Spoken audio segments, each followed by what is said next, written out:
Good morning বন্ধুরা, কেমন আছেন আপনারা? নিশ্চয়ই ভালো আছেন। আমি তনুশ্রী চলে এসেছি আপনাদের সাথে একটা নতুন ব্লগ শেয়ার করতে। আজকে আমি আপনাদেরকে দেখাবো একটু পুজো আজকে সরস্বতী পুজোতে আমরা নিরামিষই খাই। তো নিরামিষের সময় আমাদের এটা মনে হয় যেন কোথায় একটু খিচুড়ি, লাবড়ার তরকারি, পোলাও, এই সমস্তগুলোই, আলুর দম, কষা আলুর দম, এই সমস্তগুলোই আমরা সাধারণত বানাই আর কি। তো আজকে আমি আপনাদের সাথে দেখাবো খুব একটা ইজিভাবে এবং ভীষণ টেস্টি হয় এই পনির বিরিয়ানিটা, ভেজ পনির বিরিয়ানি। ভেজ এই কারণে বলছি, পেঁয়াজ রসুন এসব কিছুভাবেই ইউজ করব না।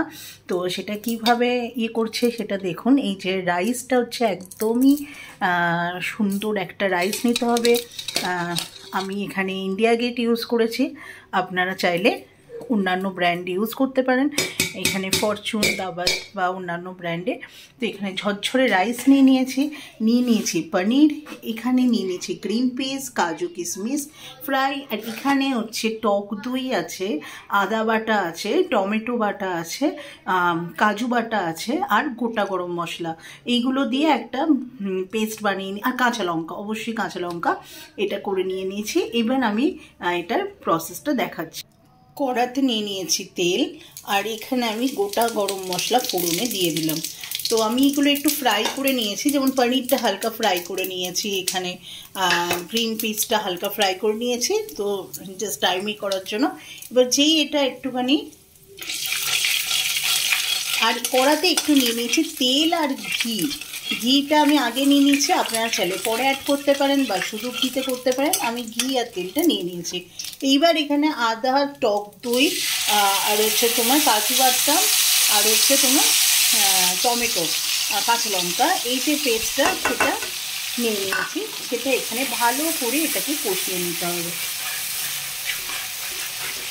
এই রব ব্যাপারটা চলে যায়, আর দই দেওয়া আছে সুতরাং একটা তেল তো বেরাবেই, ভালো করে এটা কষাতে হবে।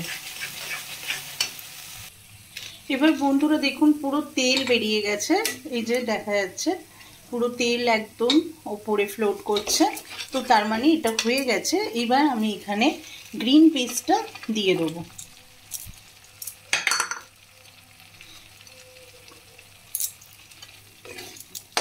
Again mixed. দেন আমি এখানে যে ড্রাই ফ্রুটসটা রেখেছি, কাজু কিশমিশ, সেটা দিয়ে দিচ্ছি।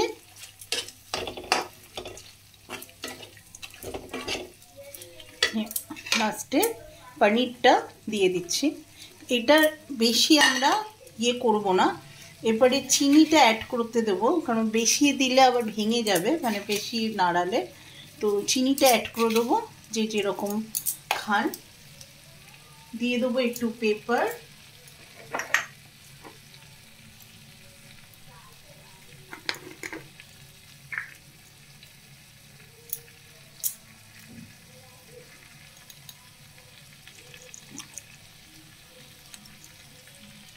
দিয়ে দেবো একটু গরম মশলা, বিরিয়ানি মশলা দিতে পারেন, বা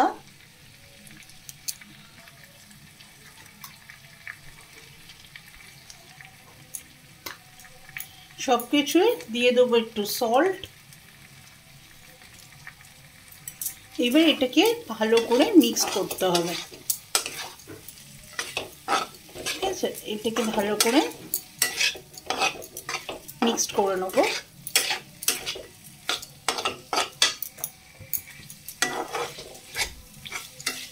এবার আরও 2 মিনিট মতো এটাকে একটু হতে দেবো। আমরা বিরিয়ানিটা এবার লেয়ারিং করব।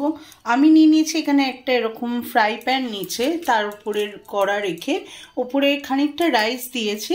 এবার রাইস দেওয়ার পর আমি এখানে একটাই লেয়ার করছি, আপনারা চাইলে 2-3টে কিন্তু লেয়ারিং করতে পারেন, বাট আমি 2-3টে আর না করে একসাথেই এরকমভাবে চারিদিকে।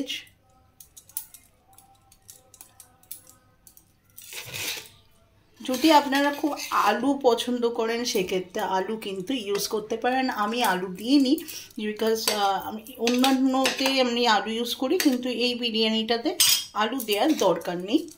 তো চাইলে দুটো লেয়ারিংয়ে কিন্তু করতে পারেন, বারবার বলছি। যদি রাইসটা অনেকটা থাকে, আমাদের যেহেতু রাইসটা কম, সুতরাং আমি একটাই লেয়ার করলাম। নেক্সট হচ্ছে আমি এখানে রাইসটা দিয়ে দেবো এর ওপরে, এরকমভাবে এটাকে কভার করব। আর রাইসটাকে আমি অনলি, বিকজ এই রাইসগুলো তো খুবই হালকা হয়, 50%ই আমি করে নিয়েছিলাম, মানে খুব একটা বেশি ওভারকুক করা যাবে না। নিয়ে এবার এটাকে পুরোটাই কভার করে দেবো।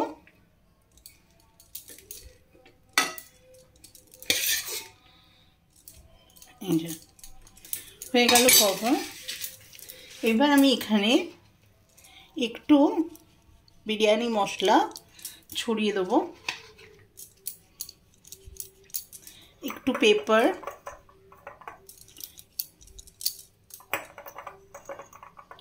যে যেরকম ঝাল খান পেপার। এবার আমি এখানে নিয়ে নিয়েছি মিঠা আতর।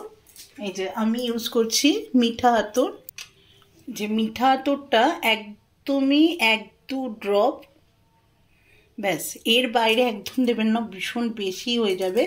নেক্সট ইউজ করছি কেওড়া জল, কেওড়া ওয়াটার, সেটাও হচ্ছে আমি এখানে জাস্ট 3-4 ড্রপস, বিকজ এগুলো ভীষণই ওভার হয়ে যায়। নেক্সট ইউজ করছি এখানে রোজ ওয়াটার, তো এটাও তোমার একটুখানি ঘি করে। এবার ওপর থেকে আপনারা চাইলে ঘি অ্যাড করে দেবেন, ঘিটা দেন আমি ঘি অ্যাড করে দিলাম, কারণ আমি আগেও ঘি দিয়েছি, এই জন্য আমি কম পরিমাণে ঘিটা ইউজ করছি, কারণ তলায় অনেকটাই ঘি আছে, তো খুব বেশি দেবো না। এবার জাস্ট এটাকে ভীষণ সুন্দর একটা অ্যারোমা বেরিয়েছে। এইবার আমি এখানে খানিকটা কালার দেয়া জল, আপনারা চাইলে কেসার অ্যাড করতে পারেন, আমার কাছে কেসার নেই, তো আমি এখানে একটু অরেঞ্জ কালার অ্যাড দিয়ে দিলাম। এবার এটাকে স্লো আছে আমি এখানে 10 মিনিট হতে দেবো, কারণ সমস্ত কিছু রেডি, জাস্ট একটু দম হবে আর তারপরে নামিয়ে দেবো। তো ফাইনালি পনির বিরিয়ানিটা রেডি হয়ে গেছে, এটা হচ্ছে ফাইনাল লুক। এবার আমি এটাকে পরিবেশন করব।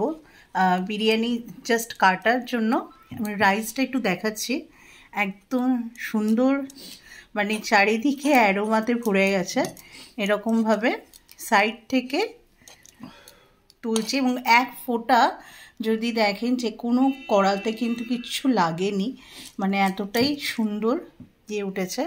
এবার আমি এখানে এটা পরিবেশন করছি।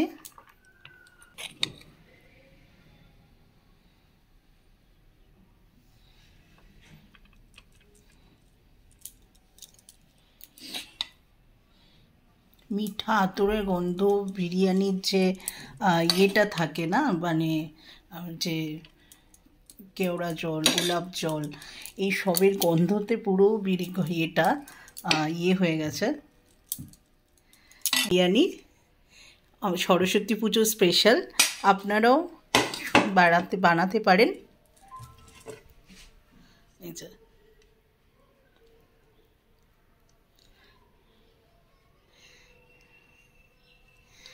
খুবই টেস্টি হয়, বিকজ ড্রাই ফ্রুটস আছে এর মধ্যে, বাচ্চারা ড্রাই ফ্রুটসও খেয়ে নেবে, আর তার সাথে এটা একদম ভীষণই মানে পনির দিয়ে এটা ভীষণ, আর একদম রাইসটা যদি দেখেন পুরো ঝরঝরে রাইস, কিন্তু একদম ঝরঝরে রাইস, এক ফোঁটা কিন্তু কোনো কড়ার মধ্যে লাগানো নেই।